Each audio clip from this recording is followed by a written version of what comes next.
Por amor a las personas que nos están visitando, debemos mencionar el hecho de que actualmente nos encontramos en medio de una serie de sermones en nuestros cultos de la tarde que hemos titulado Moldeando el carácter de nuestros hijos. Y comparando esta serie con un complejo de apartamentos, lo primero que nosotros hicimos fue sentar la zapata o poner la zapata o fundamento que constaba de algunos principios fundamentales para luego entonces dedicarnos a levantar lo que hemos llamado 3 bloques de apartamentos. El primer bloque de la serie lo hemos titulado Meta, y en ese bloque hemos estado tratando de establecer cuál es la meta, cuál es el lugar a donde queremos llegar como padres en la crianza de nuestros hijos. Luego que terminamos ese bloque de mensajes, comenzamos a levantar el segundo bloque que hemos titulado Método. ¿Cómo se supone que vamos a alcanzar la meta que Dios ha puesto delante de nosotros como padres? ¿Cómo podemos llegar allí?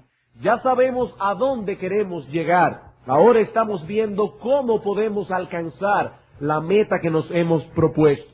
Y la primera respuesta que hemos dado a la pregunta es esta: a través de una cuidadosa y balanceada educación religiosa. ¿Cómo vamos a poder criar a nuestros hijos en el temor de Dios? A través de una cuidadosa y balanceada educación religiosa. Y dentro de esa educación religiosa hemos dicho que el devocional familiar ocupa un lugar preponderante. Se trata de un asunto de vital importancia en el desempeño de la tarea que Dios ha puesto sobre nosotros de criar a nuestros hijos en su temor. Recuerden, hermanos, que nuestra meta no es la de tener hijos decentes. Esa es la meta que tienen los paganos decentes. La meta nuestra es criar a nuestros hijos en el temor de Dios, levantar hijos en el marco de la piedad. Y lo que estamos diciendo es que dentro de esa tarea, el devocional familiar ocupa un lugar preponderante. No estamos diciendo que todo se circunscribe al devocional. El devocional familiar es solo una parte, pero una parte vital.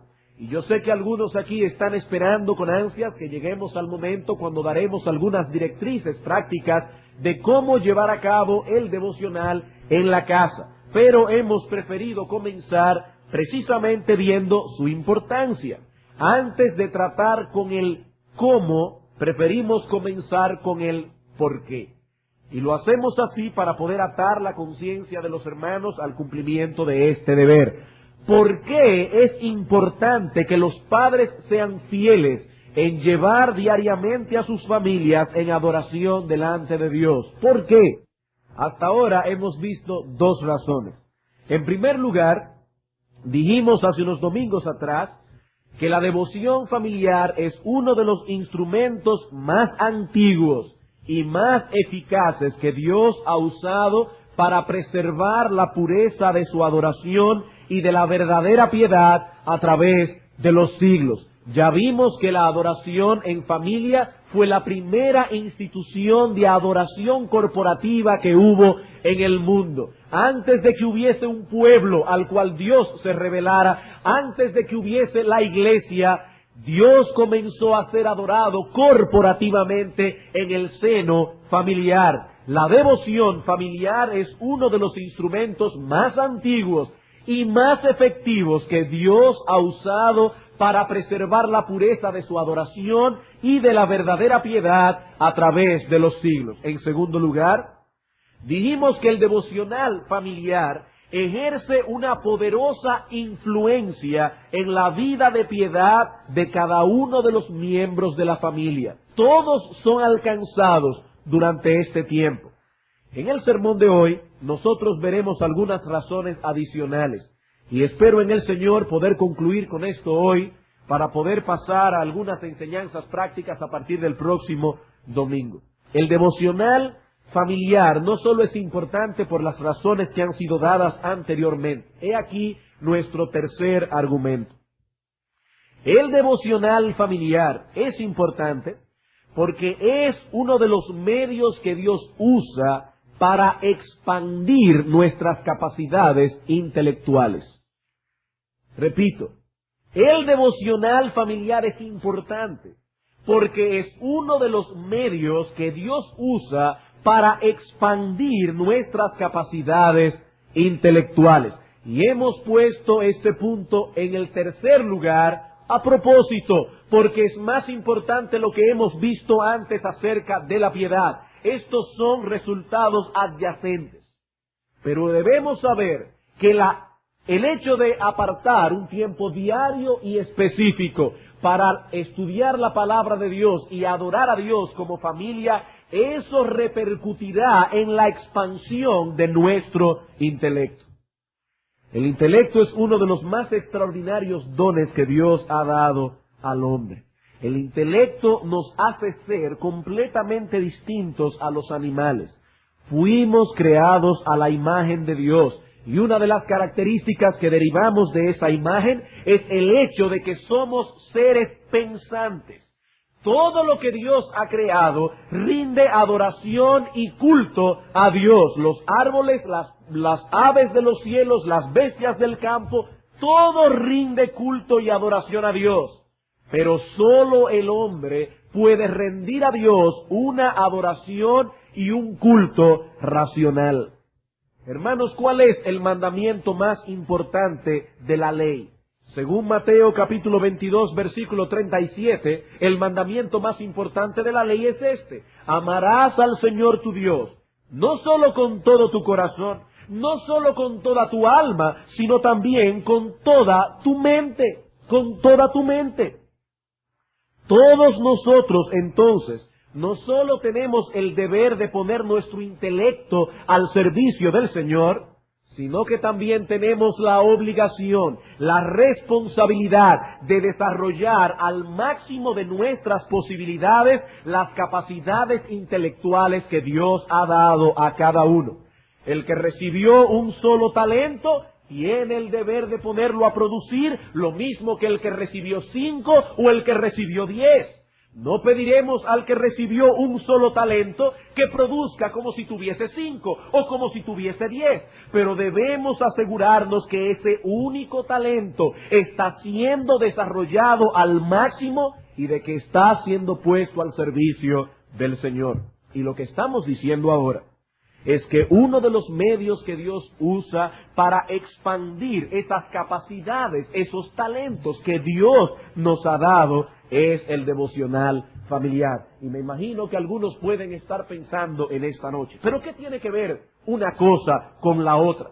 El devocional familiar pertenece al reino de la piedad, no al reino del intelecto.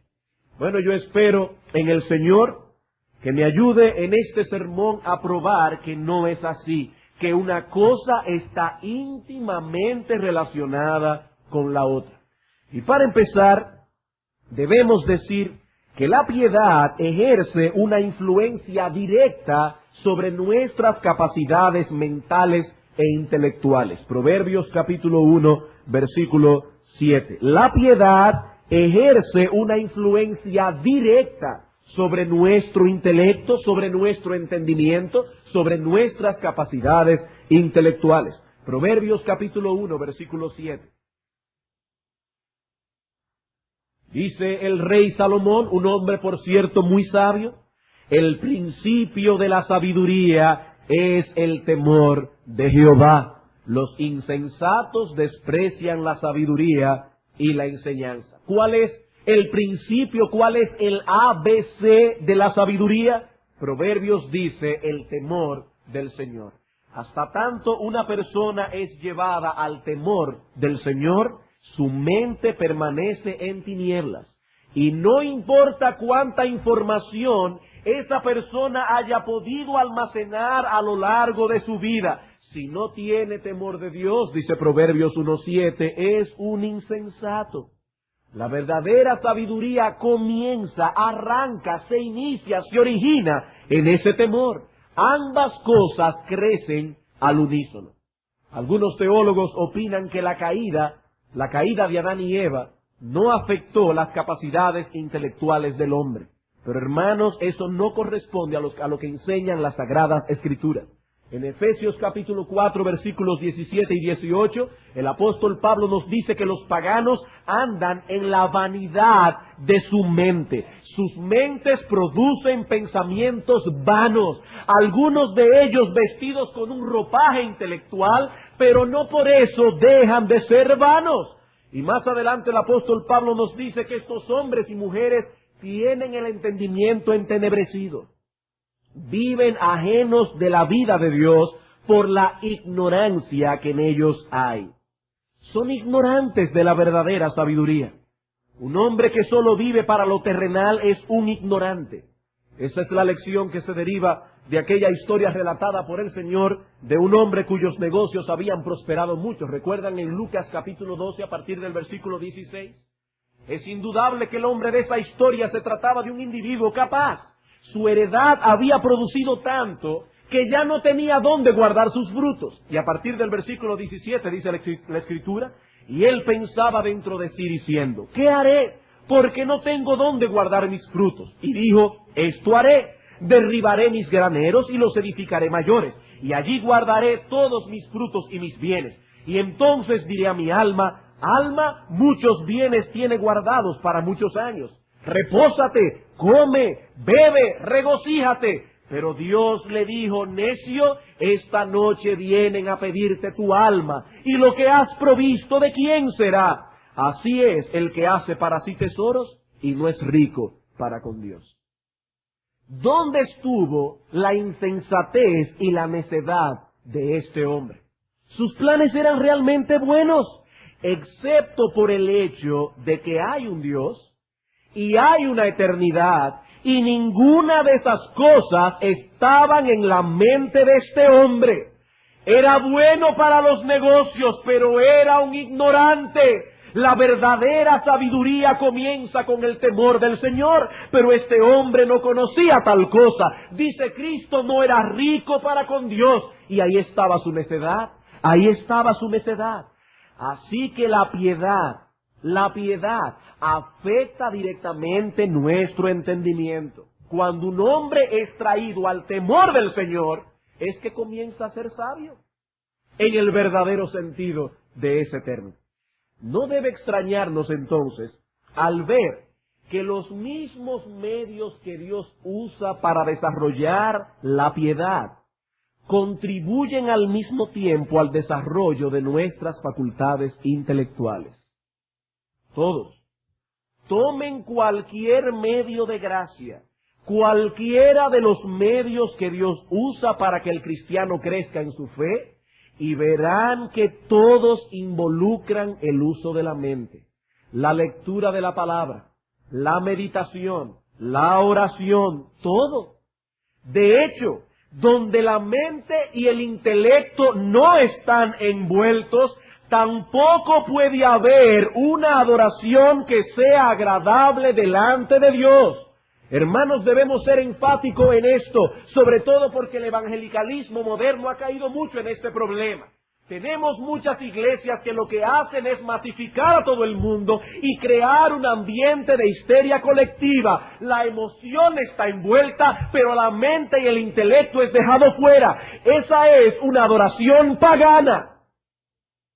Dios no quiere que nosotros pongamos nuestras emociones a su servicio, dejando fuera el intelecto. En 1 Corintios capítulo 14, el apóstol Pablo nos advierte con respecto a esto. Y es una pena porque muchos, cuando piensan en las iglesias cristianas, piensan más bien en esos grupos y están haciendo daño al verdadero evangelio. Están haciendo daño al verdadero evangelio. En 1 Corintios capítulo 14, versículo 15 al 17 dice el apóstol Pablo, ¿qué pues? Oraré con el espíritu, pero oraré también con el entendimiento. Cantaré, sí, con el espíritu, con toda mi alma, con todo mi corazón, pero cantaré también con el entendimiento. Porque si bendices solo con el espíritu, el que ocupa lugar de simple oyente, ¿cómo dirá el amén a tu acción de gracias? Pues ni siquiera sabe lo que has dicho. Porque tú, a la verdad, bien das gracias, pero el otro no es edificado. ¿Por qué no es edificado? Porque la mente y el intelecto han sido dejados fuera. En Romanos capítulo 12, versículos 1 al 2, el apóstol Pablo nos dice que Dios demanda de los cristianos un culto racional. Un culto racional. Una adoración que no es racional, no es una adoración cristiana. No importa cuántas emociones levante. Hermanos, esas mismas emociones se pueden levantar en un partido de pelota o en un partido de fútbol. El problema no son las emociones, el problema es en el entendimiento.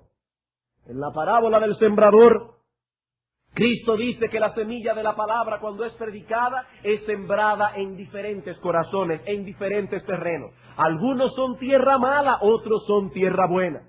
Y explicando la parábola, dice el Señor en Mateo 13, 18 y 19, que aquel que fue sembrado en una tierra mala, el que fue sembrado junto al camino, es aquel que oye la palabra del reino, pero no la entiende. Y como no la entiende, viene el malo y arrebata lo que fue sembrado en su corazón. Pero el que fue sembrado en la buena tierra, dice el versículo 23, es aquel que oye la palabra del reino y la entiende. Y porque la entiende, da fruto a 60, a 30 o a 100 por uno. Cuando el entendimiento es afectado, entonces la piedad es desarrollada.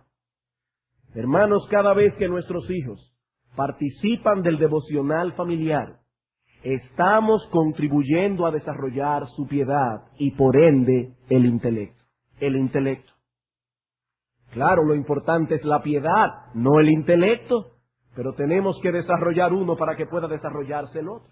Aquí no estamos hablando de esforzarnos por alcanzar un desarrollo intelectual como un fin en sí mismo. No, hermanos. Eso es importante por el mandamiento que tenemos de amar a Dios con toda nuestra mente.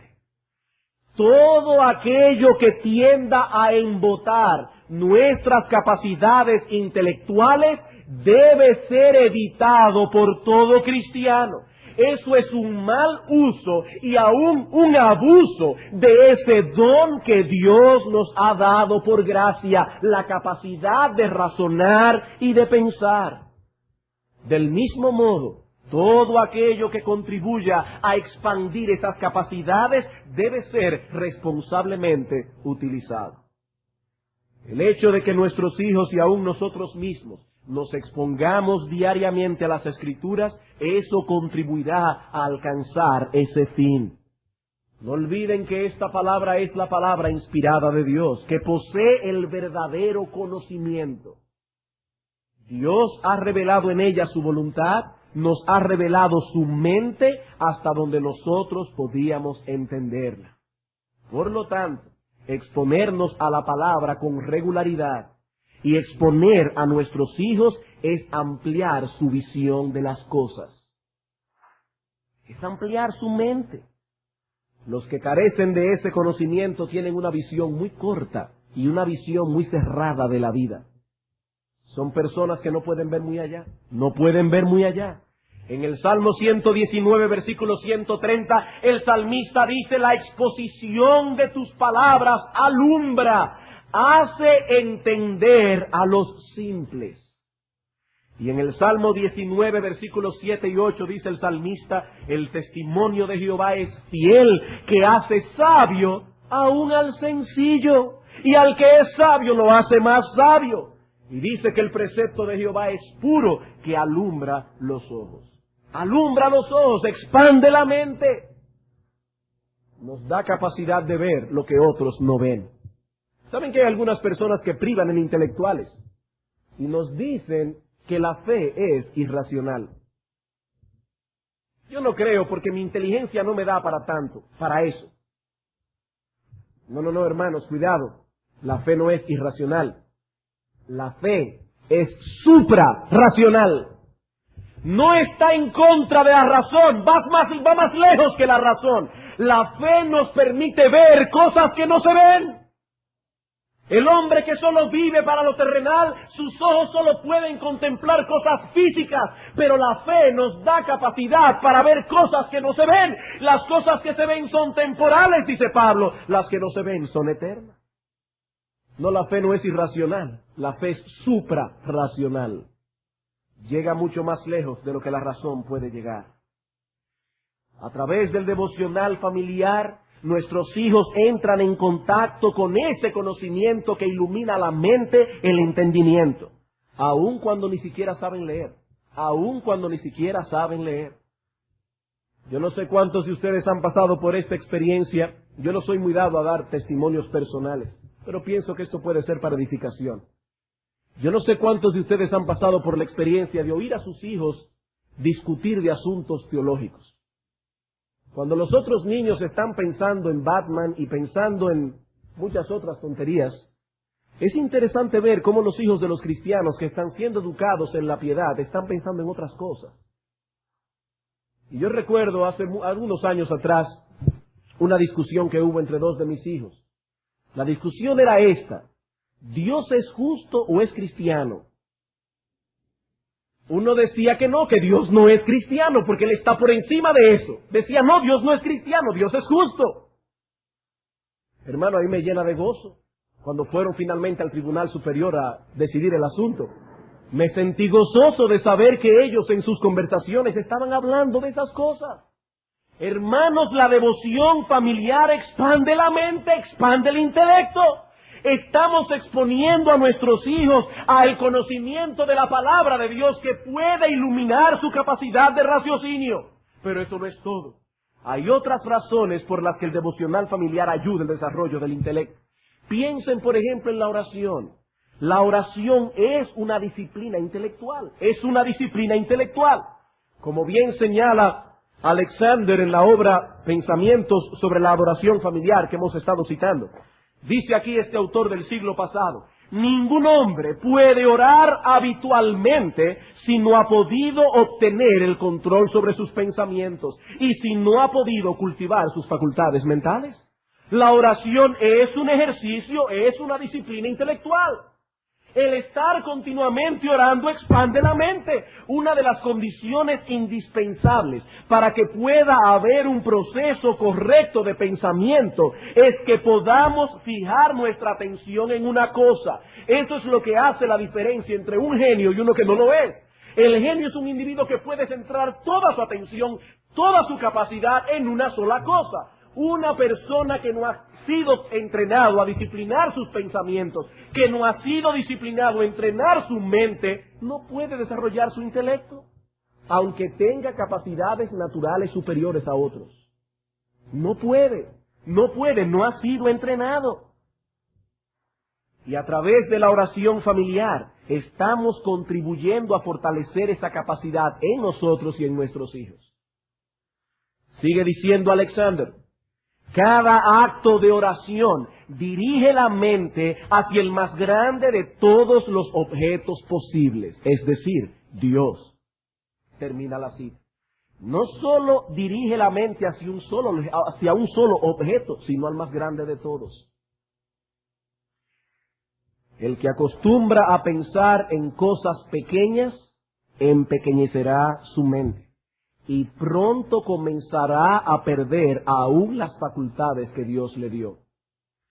Supongamos que aquí tenemos un individuo con una fuerza potencial suficiente para levantar una pesa de 150 libras, si esa capacidad física potencial que posee fuera plenamente desarrollada. Pero resulta que a lo largo de toda su vida, este hombre nunca llegó más lejos que a levantar 75 libras. Y eso en muy pocas ocasiones. ¿Qué pasará con ese individuo andando el tiempo? Que nunca podrá llegar más lejos de ahí. Habrá atrofiado las capacidades que Dios le dio. ¿Y saben una cosa? Eso pasa muchas veces con muchos hombres en cuanto a sus capacidades intelectuales.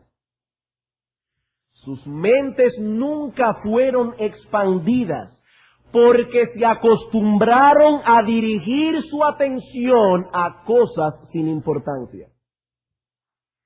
Hermanos, vigilen las conversaciones de sus hijos. Cuando una persona solamente habla de la ropa que está de moda, de que si Carlos y Diana están a punto de divorciarse, de que si Carolina de Mónaco no sé qué cosa. Cuando una gente está pendiente a esas tonterías, empequeñece su mente. Está atrofiando su intelecto. Y eso es un pecado, porque dice Dios, ámame con toda tu mente. Ámame con toda tu mente. Debemos amar a Dios con toda nuestra mente y para ello tenemos que desarrollar nuestras capacidades intelectuales. Y el devocional familiar es un medio que Dios usará para obtener ese fin. Nuestra mente es expandida al ser llevada a contemplar la grandeza de Dios y al ser sumergida en todo ese universo de conocimiento y de sabiduría contenido en su bendita palabra. Nuestra mente está expandida. Bueno, hermanos, vamos a continuar. En segundo lugar, el devocional familiar es importante porque promueve la armonía y el amor dentro del hogar. El devocional familiar es importante, además de todo lo que hemos dicho hasta ahora, porque promueve la armonía y el amor dentro del hogar. En el Salmo 133, la palabra de Dios menciona algunas bendiciones que fluyen en el contexto de un grupo de hermanos habitando juntos en armonía. Dice el salmista, mirad cuán bueno y cuán delicioso es habitar los hermanos juntos en armonía. Es como el buen óleo sobre la cabeza, el cual desciende sobre la barba de Aarón, y baja hasta el borde de sus vestiduras, como el rocío de Hermón que desciende sobre los montes de Sión. Y el salmista añade, porque allí envía Jehová bendición y vida eterna. Este texto puede ser aplicado en diversos contextos, en varios sentidos. Puede aplicarse a la antigua comunidad de la fe, cuando el pueblo de Israel se reunía en las fiestas solemnes a adorar a Dios. Puede ser aplicado a la iglesia cuando ésta se congrega con ese mismo fin, pero puede ser aplicado al contexto familiar. Cuando los hermanos habitan juntos y en armonía, eso trae una serie de beneficios especiales. El salmista nos dice que eso es bueno y deleitoso. Dios se place en enviar en tales circunstancias bendiciones y vida eterna.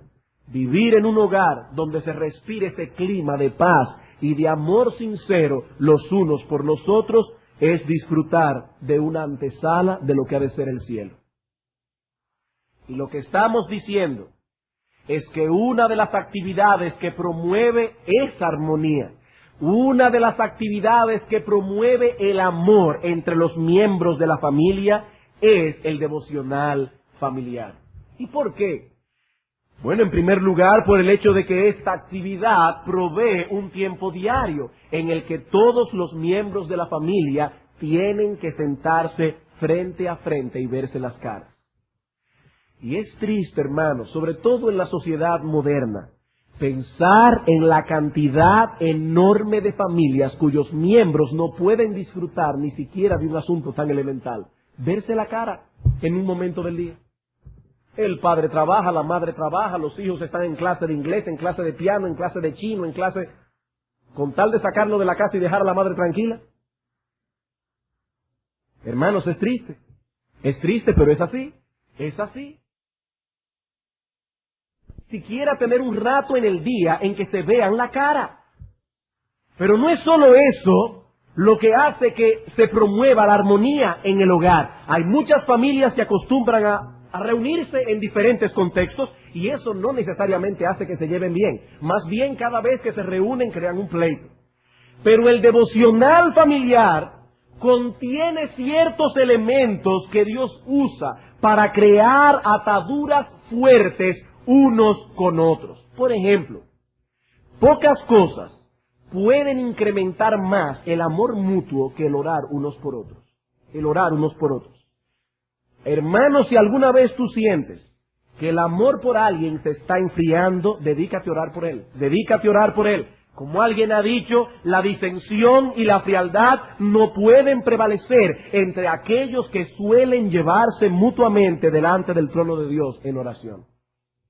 Y eso es precisamente lo que ocurre en el devocional familiar.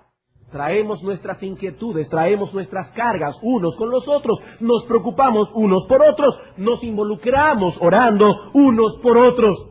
Y eso crea una fuerte atadura los unos con los otros.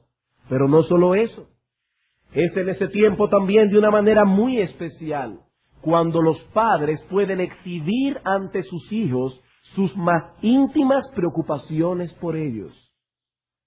Sus más íntimas preocupaciones por ellos. En el devocional familiar, los hijos pueden percibir el amor de sus padres y su ansiedad por instruirlos en el camino de la salvación, en el temor de Dios. Ellos no quieren ver a sus hijos crecer en la impiedad de sus corazones, por eso se esfuerzan diariamente por enseñarles la palabra de Dios, orar con ellos y orar por ellos. Así como cada devocional sirve como un recordatorio para los padres de la responsabilidad que Dios ha puesto sobre nosotros, así también cada devocional nos permite mostrar a nuestros hijos la disposición que tenemos a cumplir con esa responsabilidad.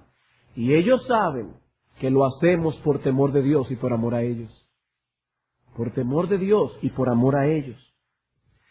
Por otro lado, piensen en el hecho de que estamos exponiendo a todos los miembros de la familia a la palabra de Dios. Y no podemos olvidar que la palabra es viva y eficaz.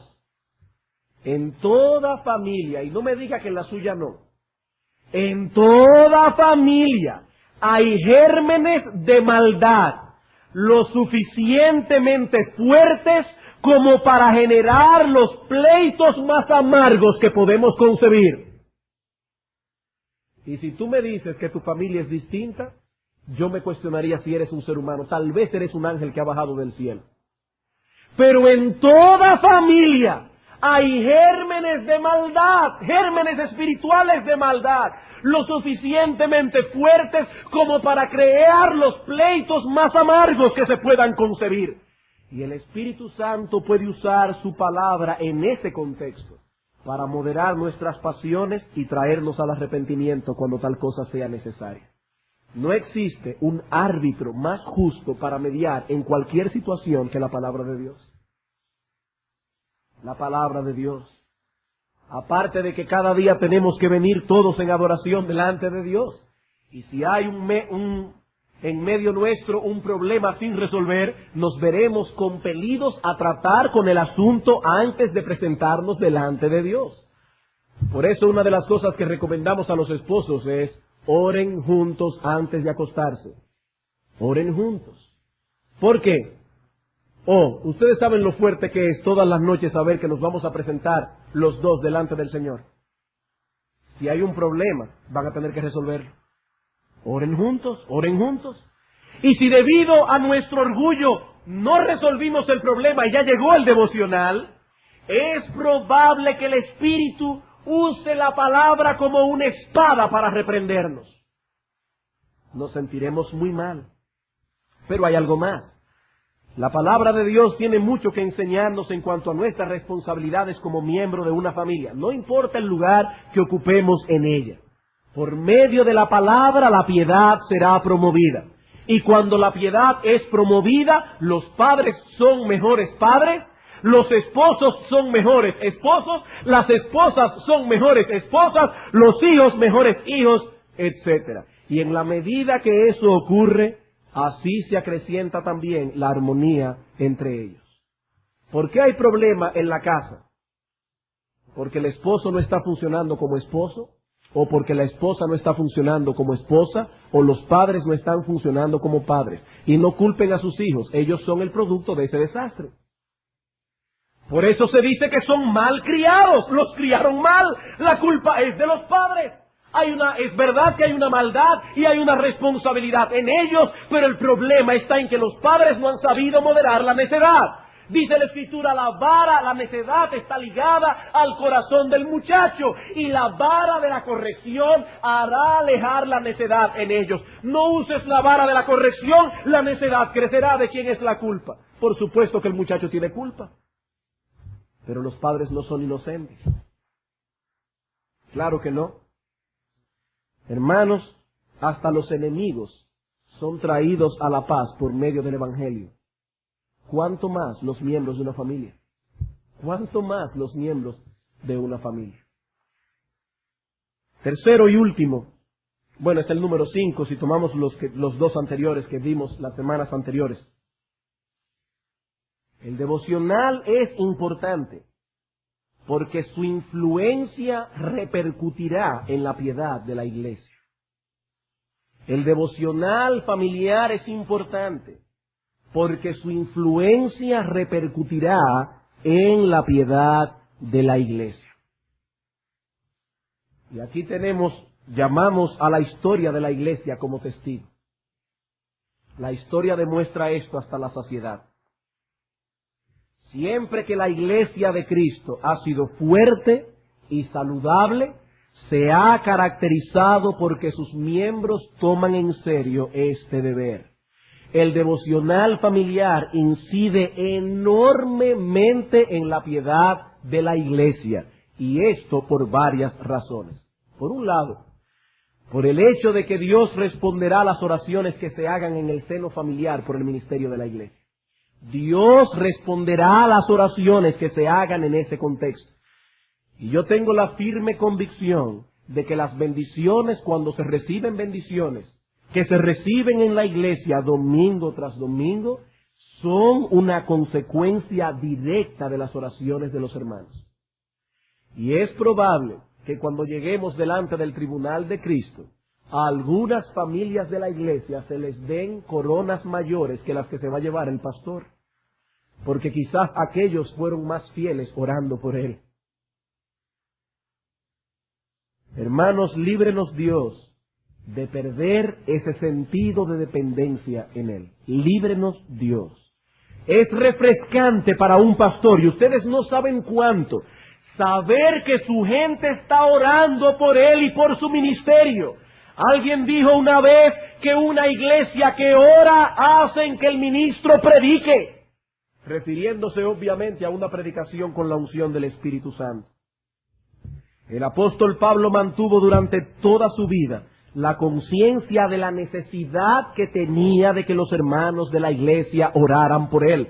Era un apóstol, recibía iluminación directa de parte de Cristo, y aún así continuamente suplicaba a la iglesia: oren por mí, oren por mí. En Romanos capítulo 15, versículo 30 al 31 dice el apóstol: pero os ruego, hermanos, por nuestro Señor Jesucristo y por el amor del Espíritu, que me ayudéis orando por mí a Dios. Y el texto griego dice literalmente: os ruego que peleéis juntamente conmigo, orando por mí a Dios.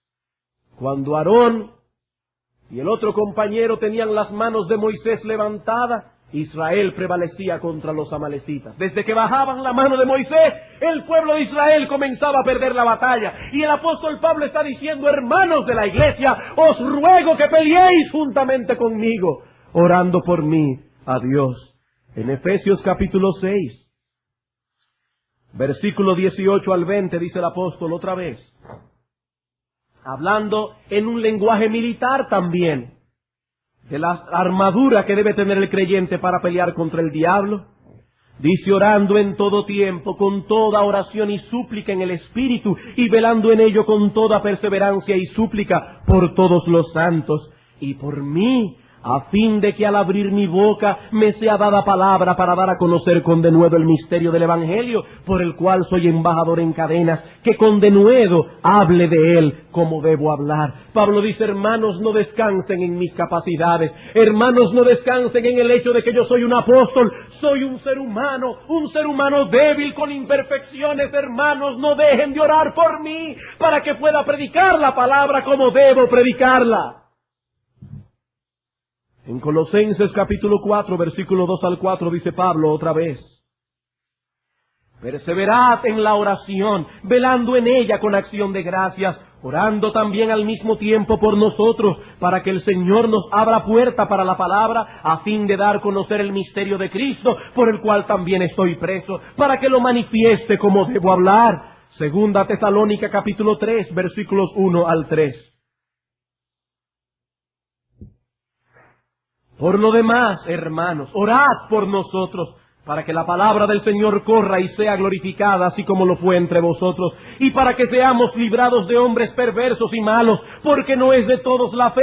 ¿Es que acaso el apóstol Pablo no confiaba en el Señor? Versículo 3, pero fiel es el Señor, que os afirmará y guardará del mal. Él está diciendo, yo sé que el Señor es fiel, yo sé que el Señor nos guarda de todo mal, pero yo sé que el Señor ha dado un decreto en su palabra: no tenéis lo que queréis porque no pedís. Pídeme y te daré por herencia a las naciones. Pero los cristianos no solo oran por el pastor en sus devocionales familiares, sino también por todos aquellos miembros de la iglesia que están pasando por alguna tribulación, por alguna aflicción. Y al preocuparse de ese modo los unos por los otros, estamos contribuyendo directamente a la unidad práctica del cuerpo. Nos sentimos atados al hermano por el que hemos estado intercediendo. Y cuando ese hermano se entera que en una casa estaban orando por él, eso llena de gratitud al hermano hacia Dios y hacia la iglesia, porque sabe que se están preocupando por su problema. Hermanos, eso contribuye a la unidad práctica del cuerpo de Cristo. Es quizás en ese contexto de mutua intercesión más que ningún otro, donde se cumplen las palabras de Pablo en 1 Corintios 12, 26 y 27. De manera que si un miembro padece, todos los miembros se duelen con él. Y si un miembro recibe honra, todos los miembros con él se gozan. Vosotros pues sois el cuerpo de Cristo y miembros cada uno en particular. De igual modo, el hecho de que cada miembro de la familia, incluyendo nuestros hijos, se involucre orando por la iglesia, por sus ministerios, por sus miembros, por las dificultades propias de cada congregación, como tenemos ahora la dificultad de que necesitamos un nuevo edificio. Eso hace que cada miembro de esa familia, desde pequeñito, acerque más y más su corazón hacia la iglesia y sienta un peso mayor por cuidar de su bienestar. De paso, una nota aquí entre paréntesis: es esa una de las razones por la que debemos traer a nuestros hijos los sábados cuando nos toque limpiar el edificio. No para que jueguen en ese hermoso patio que tenemos allí delante, sino para que se involucren en cuidar esto que está aquí. Sabemos que este edificio no es más que eso, un edificio físico. Pero dado que es el lugar donde la iglesia se reúne a adorar a Dios y a escuchar su palabra, el descuido de este lugar está revelando un menosprecio a las actividades que se llevan a cabo en este lugar. No es por las paredes que están aquí, es por lo que se hace dentro de estas paredes.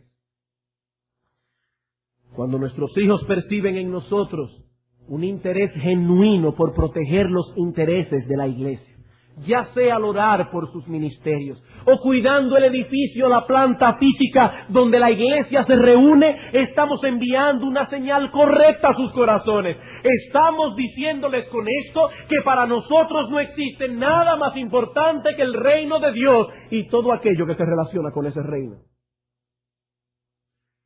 Pero hay algo más que no debemos pasar por alto. Y es el hecho de que el devocional familiar es uno de los instrumentos que Dios ha de usar para incrementar la piedad de todos los miembros de la familia. Eso ya lo vimos en un sermón anterior. Pero lo mencionamos por esto: en la misma medida en que las familias de la iglesia incrementan su piedad, en esa misma medida aumentará la piedad de la iglesia. Hermanos míos, nunca nos cansaremos de repetir esto. La victoria o la derrota y el deterioro de la iglesia emanará de los hogares que la componen. El apóstol Pablo dice en 1 Timoteo 5:4 que los hombres han de aprender a ser piadosos primero para con su propia familia, no con los de afuera, primero para con los de sus propias familias. Hay muchos que pueden tener cierta apariencia de piedad delante de la iglesia, pero lo que importa es lo que ese creyente representa delante de su esposa, de su esposo, de sus hijos. Cuando un hombre de la iglesia es un buen esposo y es un buen padre, y la hermana es una buena esposa y es una buena madre, también son buenos miembros de la congregación, y su influencia se hará sentir en medio del pueblo de Dios. Hermanos, ese es nuestro principal ministerio. Ese es nuestro principal ministerio. Es triste ver cómo hay personas que se involucran en 1000 cosas. Están involucrados en esto, involucrados en aquello, pero no le dan tiempo a sus hijos. No están en sus casas haciendo lo que deben hacer. El apóstol Pablo dice, aprendan a ser piadosos primero con su propia familia. El que no es piadoso en su casa no es piadoso en ningún lado. Puede tener apariencia de piedad, eso sí, pero su corazón y su conciencia lo acusan de hipocresía. Y si no lo acusan de hipocresía, es peor el caso, porque estamos delante de un corazón endurecido. Estamos delante de un corazón endurecido. ¿Qué dice el apóstol Pablo a Tito? Tito, a las ancianas que sean reverentes en su porte, no calumniadoras, no esclavas del vino, maestras del bien, capítulo 2, versículo 4, que enseñen a las mujeres jóvenes ¿a qué? ¿A qué se supone, hermanas, que ustedes deben enseñar a las más jóvenes, ya sea con su ejemplo o aún con su palabra? A amar a sus maridos y a sus hijos, a ser prudentes, castas, cuidadosas de su casa, no de otro lugar, hermanos, de su casa, buenas, sujetas a sus maridos para que la palabra de Dios no sea blasfemada. Aprendan a ser piadosos, dice Pablo, primero con su propia familia. De lo contrario, tarde o temprano la palabra de Dios será blasfemada por nuestra culpa.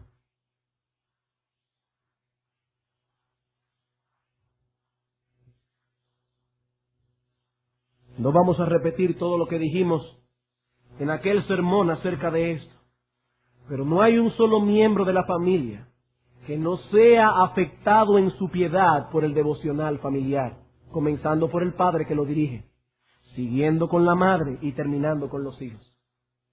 Y cuando las familias están siendo fortalecidas de ese modo, la iglesia recibe de inmediato los beneficios. Lucas capítulo 1, versículo 17. Lucas capítulo 1, versículo 17. Él hablando aquí a Zacarías del ministerio que su hijo Juan, el famoso Juan el Bautista, tendría. Utiliza aquí una profecía del profeta Malaquías, por cierto, la última profecía del Antiguo Testamento. Dice, e irá delante de él con el espíritu y el poder de Elías. ¿Para qué? Para hacer volver los corazones de los padres a los hijos, y de los rebeldes a la prudencia de los justos, para preparar al Señor un pueblo bien dispuesto. ¿Saben cuál es una marca inequívoca de que la impiedad se está expandiendo en el mundo?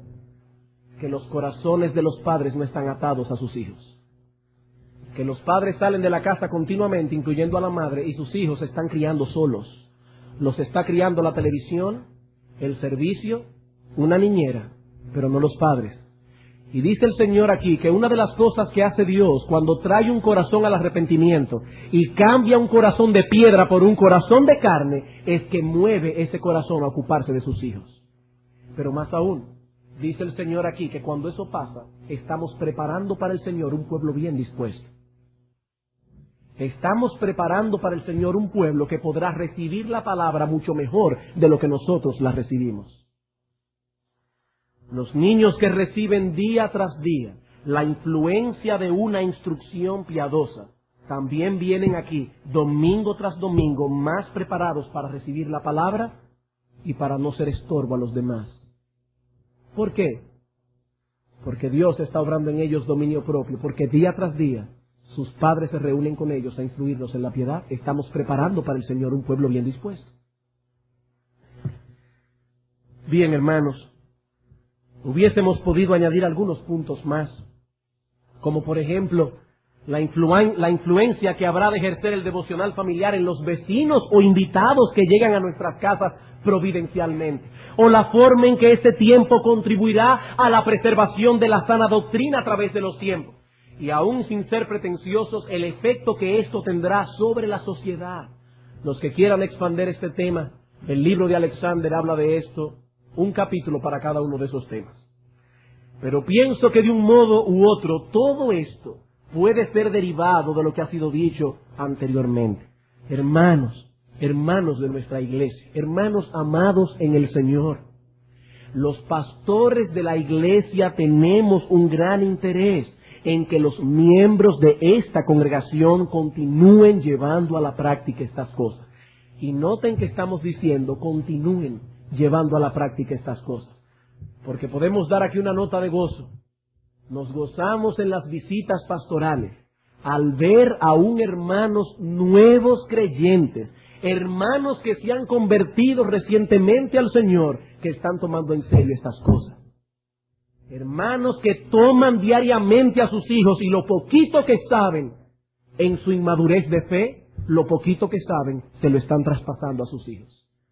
Y nos gozamos, hermanos, cada vez que vamos a una visita pastoral y vemos cómo los hermanos de la iglesia, los padres, están involucrados en estas cosas.